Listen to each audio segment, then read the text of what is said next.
Sir আপনি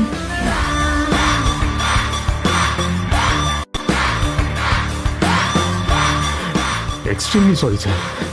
sir sir আপনি একটা ইনফর্ম করেননি কেন আমাকে? আপনি আসবেন জানলে তো আমি নিজে রিসিভ করতে আসতাম আপনাকে। ঠিক আছে, আপনি ব্যস্ত হবেন না প্লিজ। জানোইনি কে? নিজের বসকে এভাবে একজন ভিখারিকে হাতে পায়ে ধরতে দেখে গার্ডটিও অবাক হয়ে গেল। আরে sir sorry sir, extremely sorry, আপনি আমার সঙ্গে আসুন। সরি স্যার, সরি ভুল হয়ে গেছে স্যার। সালাম স্যার। নীল কি তবে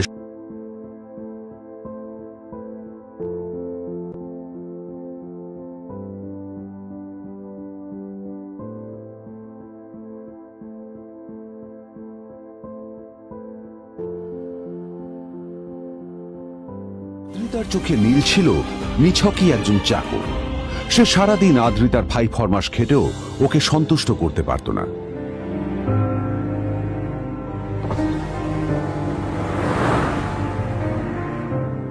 এত কিছুর পরেও কেন একজন ধনী বাবা তার মেয়েকে গরিব ছেলের সাথে বিয়ে দেন?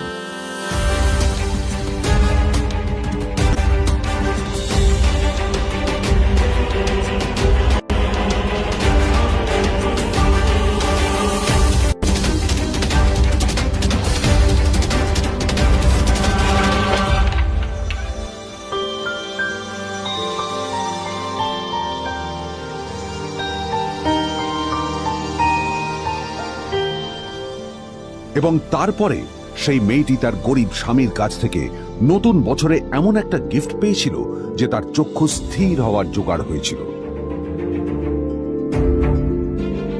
আর ওর স্বামী সম্পর্কে সত্যিটা জানার পর তো ও প্রায় অজ্ঞান হয়ে গিয়েছিল।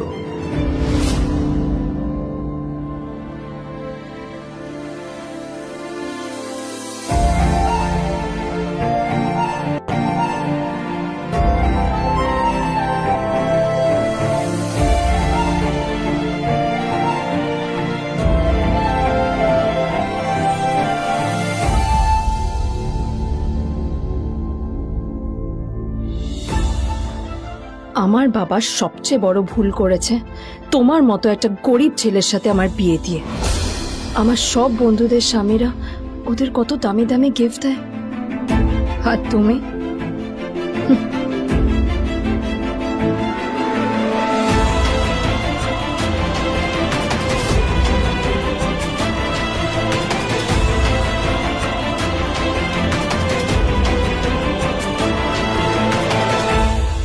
আদ্রিতা তার বাবার কথায় নীলকে বিয়ে তো করেছিল, কিন্তু ও শর্ত দিয়েছিল যেন বাড়ির বাইরের কেউ না জানতে পারে যে নীল ওর স্বামী। নীল ওই বাড়িতে ঘর জামাইয়ের মতো থাকলেও ও যেন ওখানে একজন চাকর ছিল। সবাই ওকে অপমান করত। ওই বাড়িতে না ও ঠিক মতো খাবার পেত, আর না ওর কোনো আলাদা ঘর ছিল। কখনো কার্পেটের উপর ঘুমোতো, তো কখনো আবার পোষা কুকুরের ঘরের পাশে নীলকে ঘুমোতে হতো। হাত খরচ মেটাতে ও এক জায়গায় ওয়েটারের কাজও করত। আদ্রিতা তার বন্ধুদের বলেছিল যে আদ্রিতা বিদেশে বিয়ে করেছে আর তার স্বামী লন্ডনের একজন খুব বড় বিজনেসম্যান। কিন্তু যখন আদ্রিতার বন্ধুরা ওকে ওদের স্বামীদের দেওয়া দামি দামি গিফটগুলো দেখাতো, তখন লজ্জায় ওর ভিতরটা পুড়ে ছাই হয়ে যেত।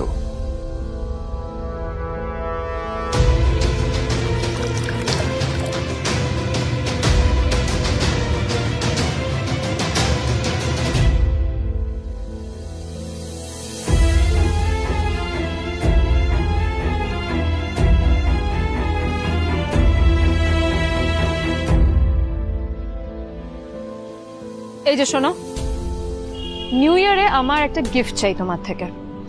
আর গিফট যেন দামি হয়, হ্যাঁ মানে খুব দামি, কয়েক লাখ টাকা। ওকে? কয়েক লাখ টাকা?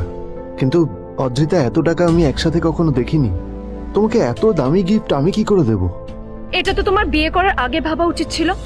একজন পুরুষ মানুষ হয়ে নিজের স্ত্রীর এইটুকু ইচ্ছা তুমি পূরণ করতে পারবে না? স্ত্রীর এই কথাগুলো নীলকে আহত করে। নিঃশব্দে ওখান থেকে চলে যায় নীল।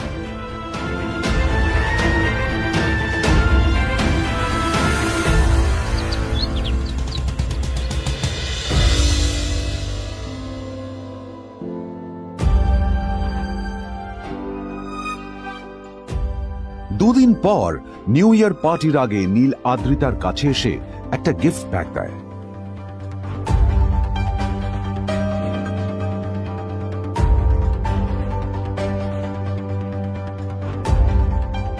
আদ্রিতা মুখ বেজার করে বাক্সটা খুলল, তবে তারপর বাক্সের ভেতরে গিফটটা দেখতেই ও চমকে গেল।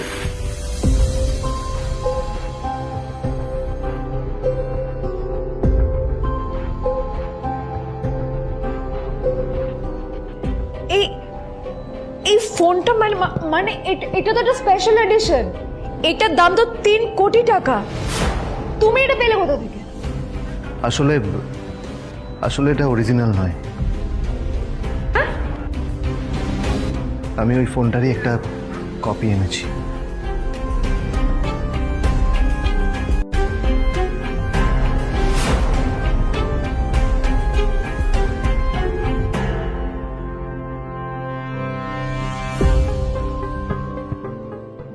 কিন্তু আদ্রিতার নীলের কথা একটু সন্দেহ হয়, কারণ ফোনটা দেখে একেবারেই আসল বলেই মনে হচ্ছিল। পরের দিনই আদ্রিতা ওই কোম্পানির শোরুমে গেল। এই ফোনটা একটু দেখুন না প্লিজ। ওয়াও, আচ্ছা ম্যাম, আপনি কি মিস্টার রয় চৌধুরীর বন্ধু? কে মিস্টার রয় চৌধুরী? ও, আপনি কি ওই রয় চৌধুরী গ্রুপ অফ ইন্ডাস্ট্রিজের মালিকের কথা বলছেন? হ্যাঁ। না না, আমি ওনাকে চিনি না। আমি কেন, আমার মনে হয় কেউই ওনাকে চেনে না। বড় বড় মানুষেরাই ওনা দেখা পান না। আমিও কোনোদিন ওনাকে দেখিনি, কিন্তু সাডেনলি আপনি এই প্রশ্নটা করলেন কেন? অ্যাকচুয়ালি ম্যাম, আপনার হাতের এই ফোনটা আসলে এটা ফোনের স্পেশাল এডিশন। এই কাটিং, এই ডিজাইন, এই লোগো, এটা জাল করা ইজ নেক্সট টু ইম্পসিবল। আর গোটা ভারতে বিক্রি হওয়া এই ফোনের সেকেন্ড পিস এটা, যেটা মিস্টার রয় চৌধুরী কিনেছিলেন। সেজন্য জিজ্ঞেস করছি ম্যাম, আপনি এই ফোনটা কোথা থেকে পেলেন? তবে কি নীলই মিস্টার রয় চৌধুরী, নাকি নীল এই ফোনটা চুরি করেছে? বেকার নীলের কাছেই কোটি টাকার ফোন কোথা থেকে এলো?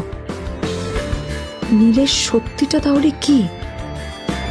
আর ও যদি সত্যি বড়লোক হয়ে থাকে, তবে ও নিজের শ্বশুর বাড়িতে খরচামাই হয়েই বা থাকে কেন? আদ্রিতা এসব কথাই মনে মনে ভাবছিল, তবে আদ্রিতার বিশ্বাস ছিল যে কোনো না কোনো মতলব করেই নীল এই ফোনটা আদ্রিতার জন্য নিয়ে এসেছিল। কিছুদিন পর আদ্রিতা সেই ফোনটার কথা ভুলে গেল। নীল সকাল সকাল ঘুরতে বেরিয়েছে বাইরে।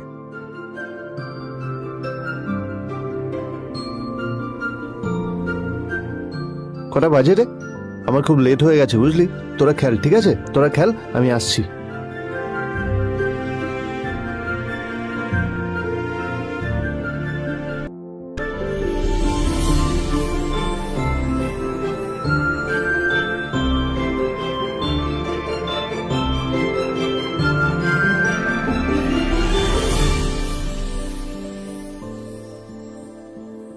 নীল, জল পড়ছে না কেন? দেখো না।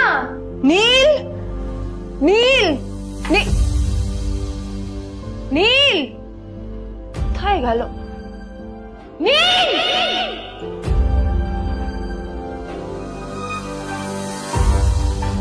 নীল, নীলকে ডাকছে কেন বলতো? ওইদিকে বাড়িতে আদ্রিতা আর চিত্রা আশ্চর্য হয়ে গেল যে নীল হঠাৎ কোথায় উধাও হয়ে গেল। মা তোমাকে কিছু বলে গেছে নীল? হ্যাঁ, কোথায় গেছে ও? না, আমি ওর কোনো খোঁজ খবর রাখি না। আমার একটা কথা মনে হচ্ছে, ওকে না এবার একটু শীতে করতে হবে। একটা কাজে যদি আসতো ছেলেটা, যখনই কোনো কাজের কথা বলি ভ্যানিশ হয়ে যায়। আমি ওকে বলেছিলাম R&B গোল্ড এন্ড ডায়মন্ড থেকে আমার সেটটা নিয়ে আসতে, আনেনি। আজকেও ভালো করে অফিসে নিয়ে যাব, ভ্যানিশ হয়ে গেল। কোথায় গেল কে জানে? আমার ভাগ্যে জুটেছে এরকম একটা ছেলে। এই যে তুমি কেন বিয়েটা দিয়েছিলে আমাকে? এটা আবার কি বলছিস? আমার কি দোষ? দেখ, ওই অসভ্য ছেলেটার সাথে বিয়ে দিতে চাইনি। যা করেছে তোর বাবা করেছে, এটা আমার কোনো দোষ। তখনই হঠাৎ নীল সেখানে এসে উপস্থিত হলো, কিন্তু ও দুজনকে উপেক্ষা করে ভিতরে চলে যাওয়াই শ্রেয় মনে করল। এই যে লাট সাহেব ফিরলেন রাজকার্য করে। এদিকে এসো, তোমার ফাঁকিবাজির আলোচনাই এখানে চলছে। মা প্লিজ থাক, মা থাক, ভাল লাগছে না। এমনিতেই অফিসের জন্য আমার লেট হয়ে যাচ্ছে, আর বিজন আমার ওয়েটও করছে। বিজনের নাম শুনেই নীলের মুখটা ফ্যাকাশে হয়ে গেল। আদ্রিতা নীলকে উপেক্ষা করেই বলল, আরে যে এই ছেলেটার মতো আর একটা ফাঁকি বাজনা তুমি পাবে না। তুমি কেন দাঁড়িয়ে আছো? এই যে শোনো শোনো শোনো শোনো, দাঁড়িয়ে আছো কেন? তোমাকে আমি বলেছিলাম আর.এন. গোল্ড ডায়মন্ড তোমার সেটটা তুলেছো, তোলোনি তো। এইটা চাই না আমার। তুমি আমার সাথে অফিসে যাবে, ফেরার পথে তুমি সেটটা নিয়ে আসবে। তোমার জন্য সবসময় লেট হয়ে যাবে, তোমার জন্য বিরক্ত লাগে। আর ব্যাগটা নিয়ে ওর পেছন পেছন কোথায় যাচ্ছ? যা দিয়ে ওখানে রেখে এসো। নীল চিত্রার সাথে মাঝে মাঝে ঝগড়া করলেও তার স্ত্রী আদ্রিতার সাথে ও কখনো ঝগড়া করতো না। সত্য সব অপদার্থ।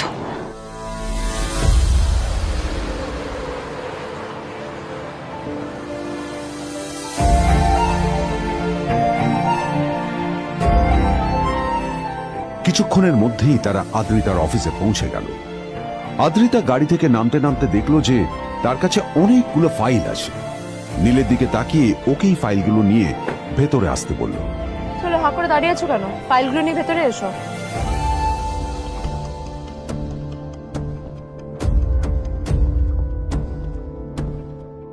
আদ্রিতা যখন ওর ক্যাবিনে পৌঁছলো তখন দেখলো সেখানে আগে থেকেই ওর বন্ধু এবং বিজনেস পার্টনার বিজন বসে ওর জন্য অপেক্ষা করছে।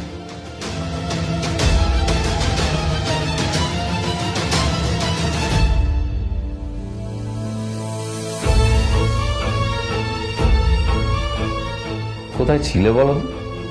আমি 1 ঘন্টা ধরে তোমার জন্য এখানে ওয়েট করছি। এই লোকটার কি কোনো কাজকর্ম নেই? 1 ঘন্টা ধরে বসে আমার স্ত্রী আদ্রিতার জন্য অপেক্ষা করছে। সরি বিজন, আমি খুবই দুঃখিত যে বাড়ির কিছু লোকের জন্য না আমার সবসময় লেট হয়ে যায়। আদ্রিতার কথা শোনার পর বিজনের 1 ঘন্টা অপেক্ষা করার অভিযোগ 1 মুহূর্তের মধ্যে মিলিয়ে গিয়েছিল। কি হলো, হাসছো কেন? লটারি পেলে নাকি? লটারি? হ্যাঁ, তুমি আসা মানে আমার কাছে লটারির থেকেও বেশি দাম। তবে তার থেকে কিঞ্চিত কম দামি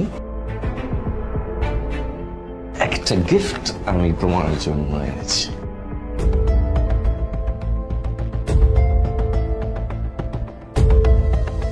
This is a rare diamond necklace for you. এটা আমার জন্য? সত্যি? এই শহরে এটা খুঁজে পাওয়া খুব বিরল। Just like you. Like it? Thank you. You're welcome. Thank you for the gift. আসি তাহলে এখন।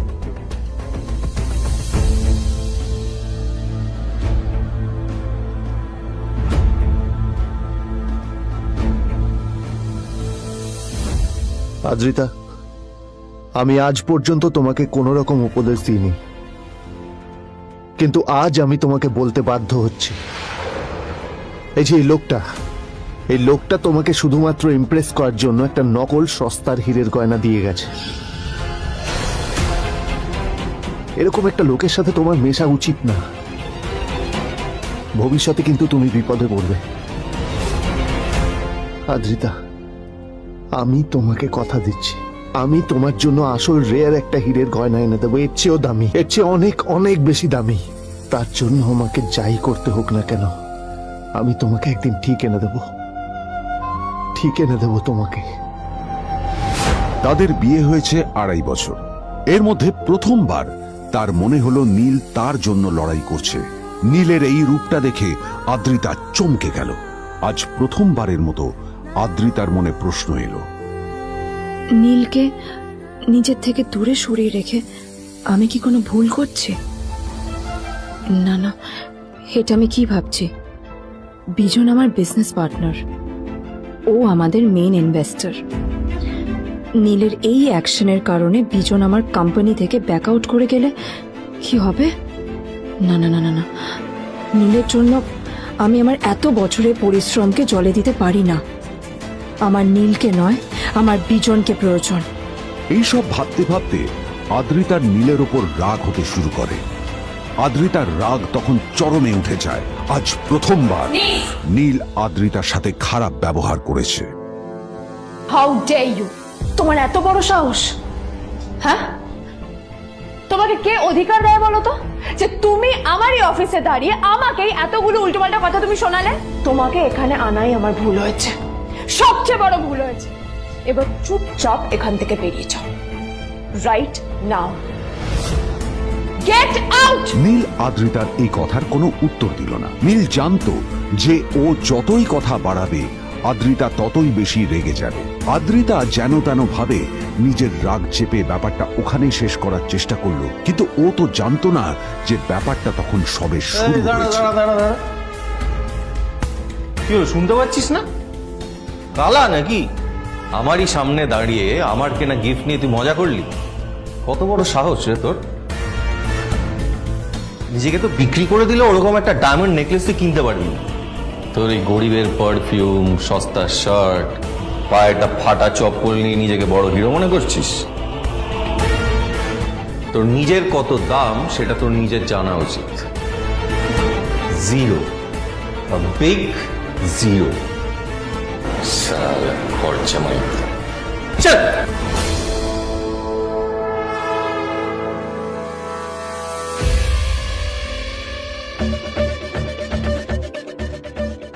নীল তখনও ঝামেলা করার মেজাজ ছিল না, কিন্তু যখন কেউ অন্যের নীরবতা সুযোগ নিতে শুরু করে তখন কথা বলাটা প্রয়োজন। নীল আঙুল তুলে পেছনের দিকে ইশারা করে। প্রথম কথা, ওই যে ওখানে দাঁড়িয়ে আছে, ও আমার স্ত্রী।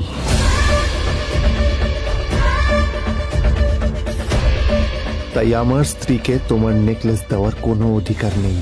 ওকে যদি নেকলেস দিতে হয় তাহলে আমি দেব। তাই এসব ফ্রডগিরি বন্ধ করো। আর দ্বিতীয় কথা,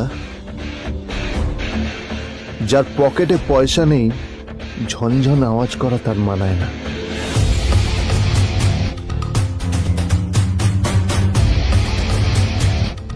নীল বিজনকে তার সোয়াগ দেখিয়ে বেরিয়ে গেল।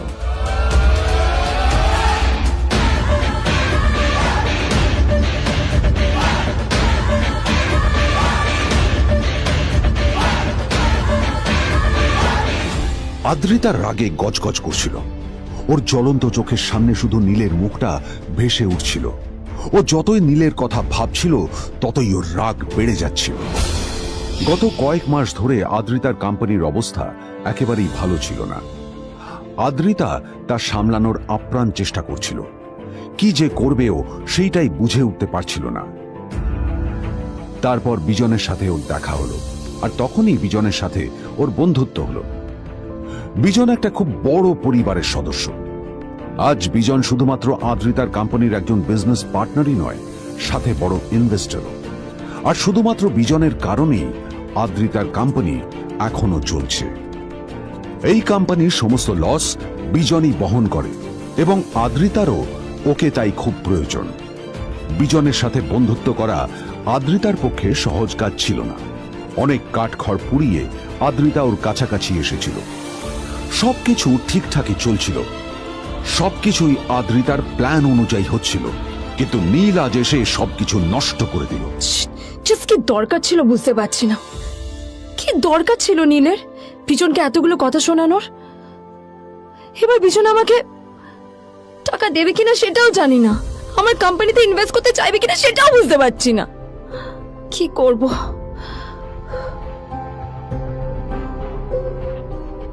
এখন আদ্রিতা ওকে কিভাবে বোঝাবে? ভুল করে যদি বিজন ওর টাকা ফেরত চায় তবে আদ্রিতার কোম্পানি সেন কর্পোরেশন খুব বড় সমস্যায় পড়ে যাবে। তারপর কি হবে? সেন পরিবারের দেখভাল কে করবে? এইসব ভাবতে ভাবতে আদ্রিতা নিজের উপরেও রেগে গেল। আসলে দোষটা ওর নিজেরই। আদ্রিতা কেন নীলকে ওদের মাঝে আনতে গেল? নীলকে অফিসে নিয়ে আসারই বা কি দরকার ছিল? আর যদি সে নীলকে সাথে করে না আনতো তাহলে বিজন এখন ওর সাথেই বসে থাকতো।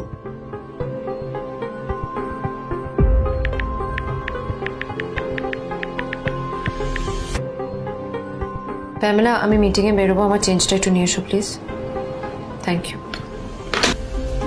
আর অন্যদিকে সেন কর্পোরেশনের অফিস থেকে বেরিয়ে নীলের খুব ফুরফুরে লাগছিল। তখনই হঠাৎ ওর ফোনটা বেজে উঠল। ফোনটা ছিল মিস্টার রায় চৌধুরীর। তিনি ছিলেন শহরের সব থেকে বড় বিজনেসম্যান। হ্যাঁ মিস্টার রায়চৌধুরী, আমি আপনাকেই ফোন করতে যাচ্ছিলাম। আমি একজন বিশেষ লোককে লোকের সাথে তোমার একটা মিটিং ফিক্স করেছি। ওর অ্যাড্রেস আমি তোমাকে টেক্সট করে দিয়েছি। আমি চাই তুমি ওই লোকটার সাথে মিট করো।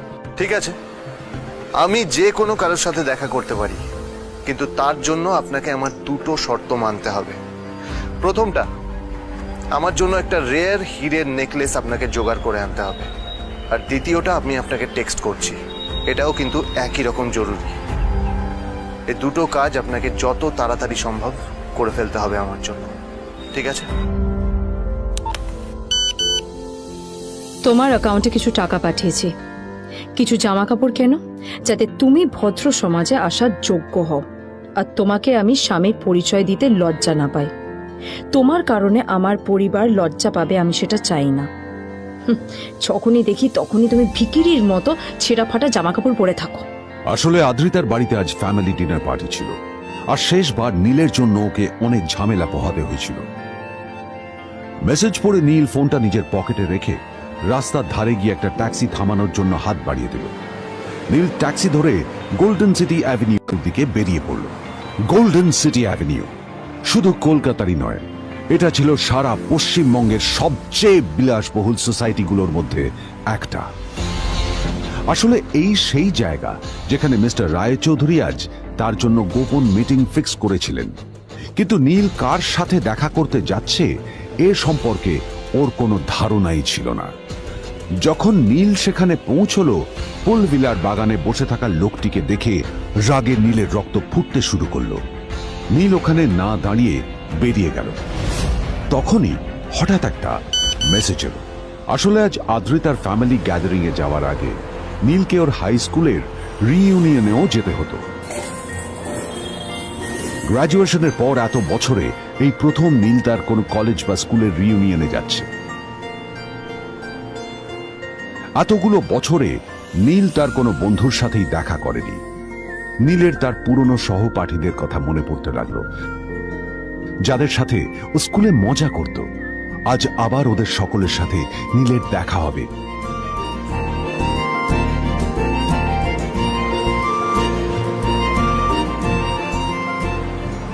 আর এই সব কিছু ভেবেই নীল এক্সাইটেড হয়ে যাচ্ছে। আসলে সোহিনীকে নীল তার স্কুল টাইমে পছন্দ করত।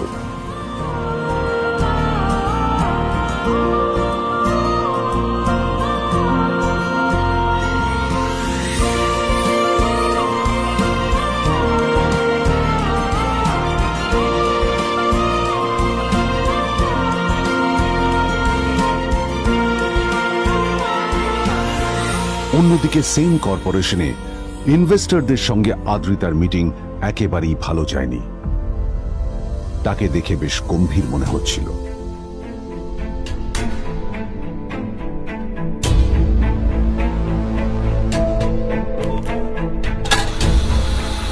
ভাই, পৃথিবীতে এমন লোকও আছে, কি দেমাগ দেখলি? হ্যাঁ, কাজকর্ম তো কিছু করার নেই, আর কিছু করেও না। হ্যাঁ, শুধু চলে এসছে আমাদের ম্যাডামকে রাখাতে। এই 1 বছরে না কিচ্ছু বদলায়নি।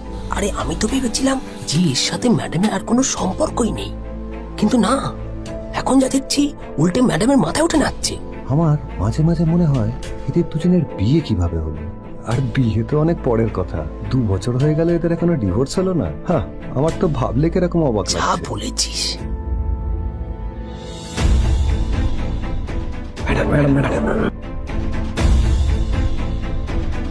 অফিসে চলতে থাকা এইসব কথা শুনে আদ্রিতার আরো রাগ হলো। আদ্রিতা ক্যাবিনে যাওয়ার পরে রাগকে নিয়ন্ত্রণ করা ওর পক্ষে আরো কঠিন হয়ে গেল। ও তখন বুঝতেই পারছিল না যে ওর রাগ কিভাবে নিয়ন্ত্রণ করবে। আদ্রিতা এটাও ভাবছিল যে নীলের জন্য ওকে আর কত অপমানিত হতে হবে। এসব ভাবতে ভাবতেই আদ্রিতার চোখ গেল ওর বাবার ছবিটার দিকে।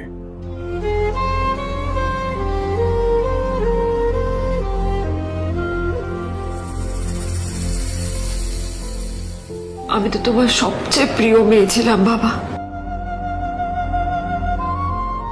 তাই তাই আমি সবসময় ভেবেছি যে তুমি আমার জন্য যাকে সিলেক্ট করবে সে সব থেকে শ্রেষ্ঠ হবে।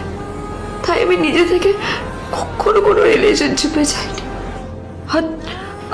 আর তোমার কাছে বিয়ের কোনো শর্তও রাখিনি। কিন্তু কিন্তু তুমি না আমার সাথে কি করলে? এই গাধাটার সাথে আমাকে বিয়ে দিলে। আমার আমার জীবনটা নষ্ট হয়ে গেল, শেষ হয়ে গেল।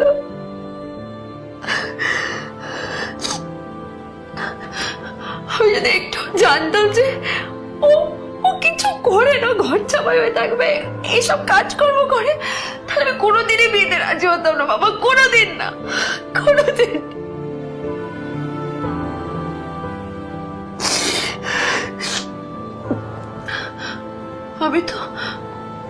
আমি তো সবসময় ভাবতাম যে বাবা মারা তাদের সন্তানের ভালো চায়, কল্যাণ চায়, তাদের জন্য চিন্তা করে।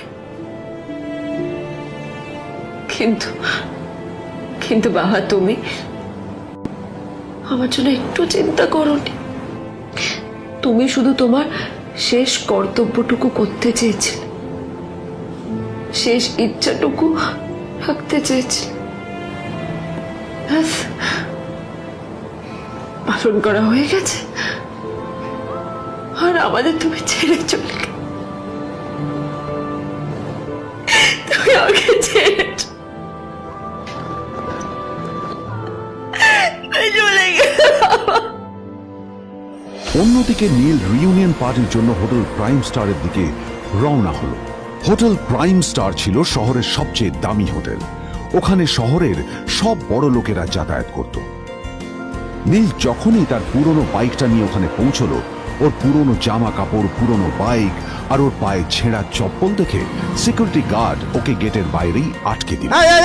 থাম থাম, এই কোথায় যাচ্ছিস শালা ভিখিরি? না না দাদা, আপনি আমাকে ভুল বুঝছেন। আসলে আমাকে ইনভাইট করা হয়েছে, আমি এই হোটেলেই এসেছি। শালা মিথ্যে কথা বলার জায়গা পাস না? হ্যাঁ, মিথ্যে কথা বলার আগে নিজের চেহারাটা তো দেখতিস। এটা একটা প্রাইম হোটেল, বুঝেছিস? এখানে সব শহরের বড় বড় লোকেরা তাদের বড় বড় গাড়ি নিয়ে আসে। শালা তোর মতো একটা ভিখিরি একটা ফ্যাট প্যাটে আওয়াজ বের করা বাইক নিয়ে চলে এসেছিস, আর আমি তোকে ঢুকতে দেবো? না দাদা, আমাকে ইনভাইট করা হয়েছে। আমাকে শুনুন শুনুন, আরে চল আমাকে একবার ঢুকতে দিন আমাকে। নীল পড়ে যেতেই একটা দামি গাড়ি ওখানে এসে দাঁড়ালো। এই গাড়িটি আর অন্য কারো নয়, হোটেল প্রাইমের মালিক মিস্টার খান্নার ছিল। কি হচ্ছে কি এটা? হোটেলের গেটের সামনে এসব এসব ক্যাশ চলছে এখানে? হোটেলের বদনাম হবে না এতে? স্যার দেখুন না, এই যে ভিখিরিটা হোটেলে ঢুকতে যাচ্ছে, আমি বারণ করছি, শুনছে না স্যার? Shut up! আপনি কি করতে আছেন? কে কি হচ্ছে দেখি দেখি কে?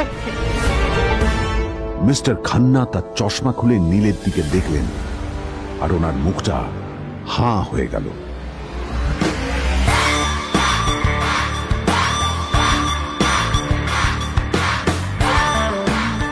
নীল স্যার, আপনি?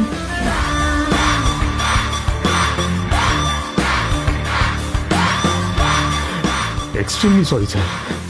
স্যার স্যার, আপনি একটা ইনফর্ম করেননি কেন আমাকে?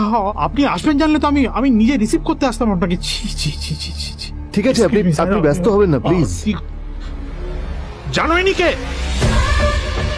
নিজের বসকে এভাবে একজন ভিখারিকে হাতে পায়ে ধরতে দেখে গার্ডটিও অবাক হয়ে গেল। আরে sir, sorry sir, extremely sorry, আপনি আমার সঙ্গে আসুন। সরি স্যার, সরি, ভুল হয়ে গেছে স্যার। সালাম স্যার। নীল কি তবে সত্যিই একজন খুব